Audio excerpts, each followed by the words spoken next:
Theosophical Society. Samir Hoodbhoy, his master's from Rhode Island. Samir Hoodbhoy, the son of former Honorary General Secretary of Justice.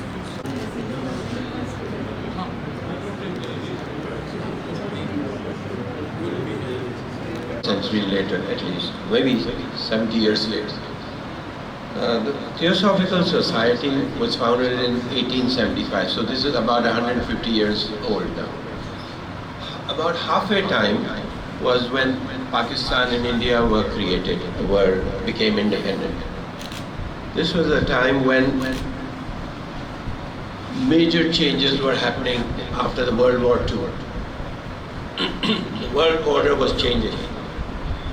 There were new values, new ideas which were coming up into the forefront. Right about that time, I had the good fortune of being introduced to two great men, both of whom were very important, who had been influenced by the Theosophical Movement. One was in my very young boyhood. I was like 3-4 years old, and I happened to be in Pune, and my father introduced me to Mahatma Gandhi. So Mahatma Gandhi and Qaid-e-Azam both were initially influenced by the Theosophical Movement. The second person that my father introduced me to was Jamshed Nusserwanjee. This was at the house of his sister, Mrs. Kapadia. And do you know where his house was? Does anyone of you know where their house was? It is in Sadar, at the terminal of the MTC tramway, where the tramway ended on, I think it's called Somerset Street, near Bori Bazaar. The last one of the houses there was Mrs. Kapadia. So I remember meeting Jamshed Nusserwanjee as a very small kid. But those were two of my delightful memories.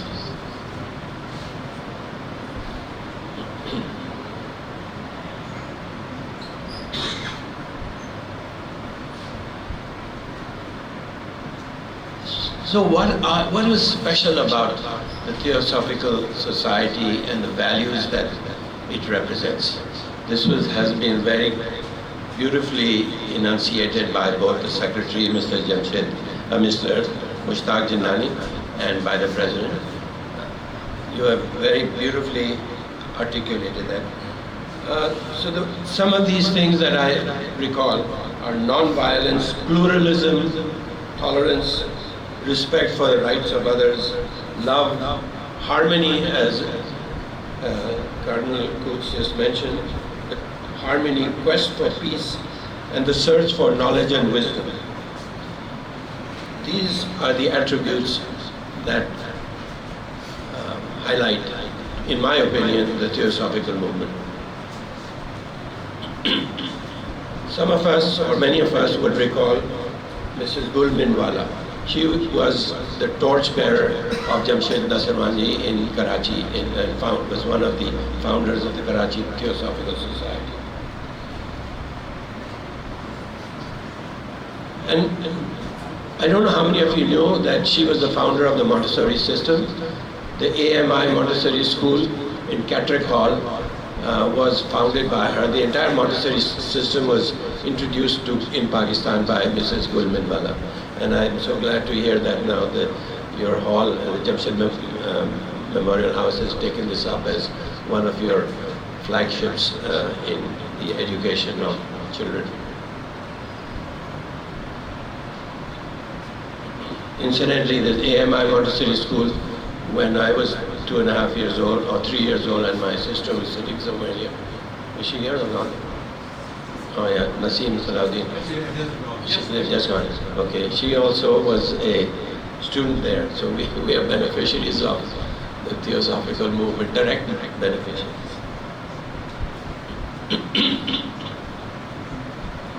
But in addition to education, there has been an empathy, a feeling for the underprivileged, for the downtrodden, for those who have been left behind in society.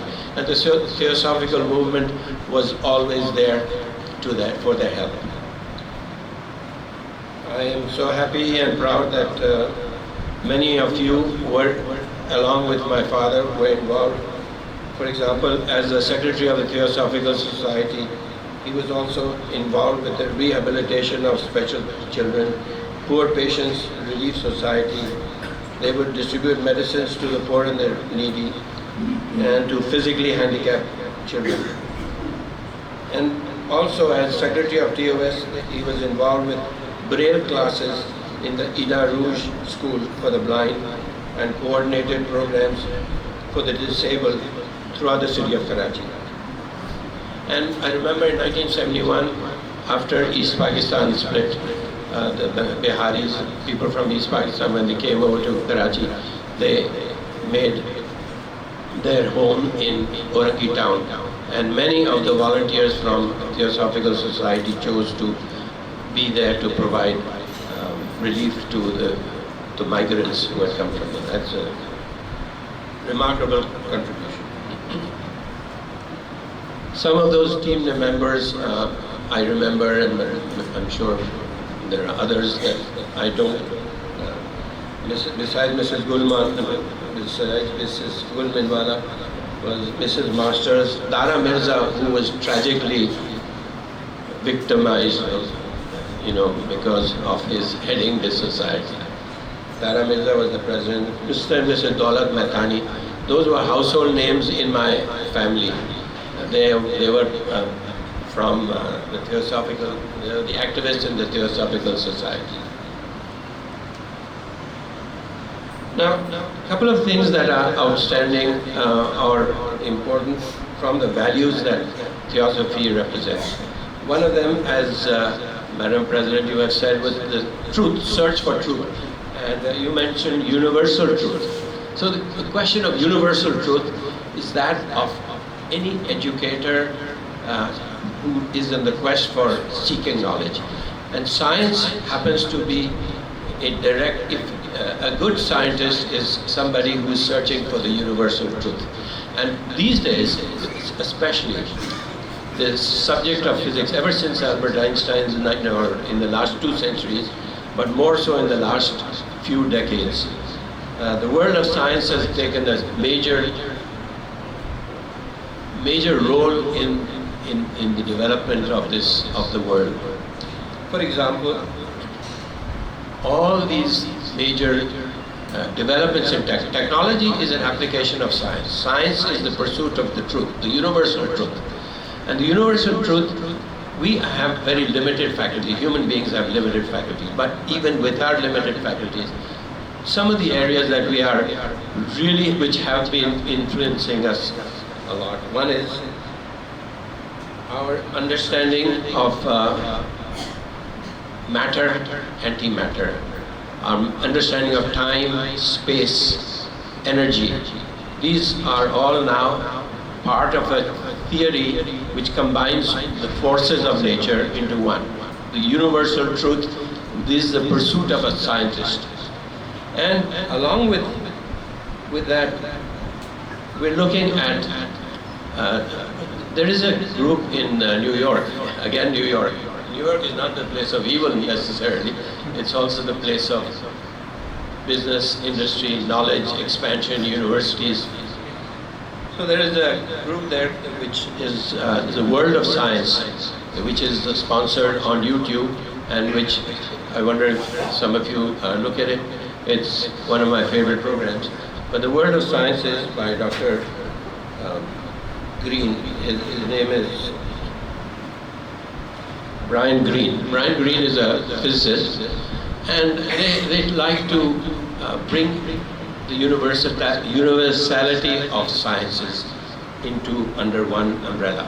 So you can link physics, mathematics with physics, physics with chemistry, chemistry with biology, biology with biochemistry, biochemistry with the biosciences, biosciences is genetic sciences, the DNA molecule, the genetic engineering, they're all linked together, And especially with the genetic sciences, the world is on the threshold of Well, calling it revolution is very simplistic, but it is on the verge of what they call the singularity.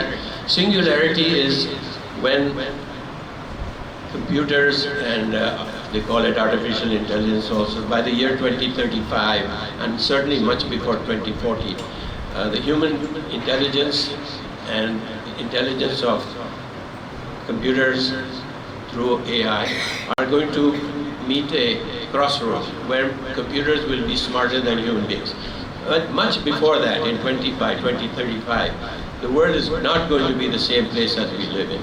So you make these machines which have all the attributes of smart people. They can be very dangerous. It's horrifying. So if the machines are going to be smarter with us, what is it that is going to sustain the human race? The human race is, according to whatever your dogma is, however your belief is, some say it's a product of evolution, and evolution began so many billion years ago, or in our faith we say it began with Adam and Eve. But the humanity is at the crossroads. It is at a very dangerous point.